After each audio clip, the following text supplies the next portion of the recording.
Kako pa ravnati, če otroci in mladi povzročajo spolno nasilje? Dosledno se odzovimo na zaznano spolno nasilje, tudi na neprimerne šale ali komentarje s spolno vsebino. Jasno povejmo, da je spolno nasilje nedopustno. Lahko je tudi kaznivo dejanje. Če otrok, mladostnik ali mladostnica povzroča spolno nasilje, poskušajmo ugotoviti, kaj je razlog za to. Ne zmanjšujmo in ne opravičujmo nasilnega vedenja.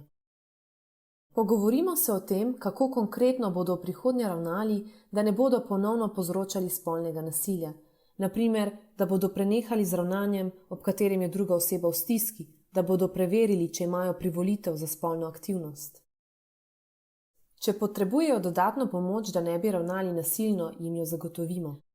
O tem se lahko posvetujemo tudi v šoli, na centru za socialno delo ali kakšni od organizacij, kjer nudijo pomoč otrokom, mladim in staršem. Zapomnimo si, odrasli smo odgovorni za ustavljanje spolnega nasilja.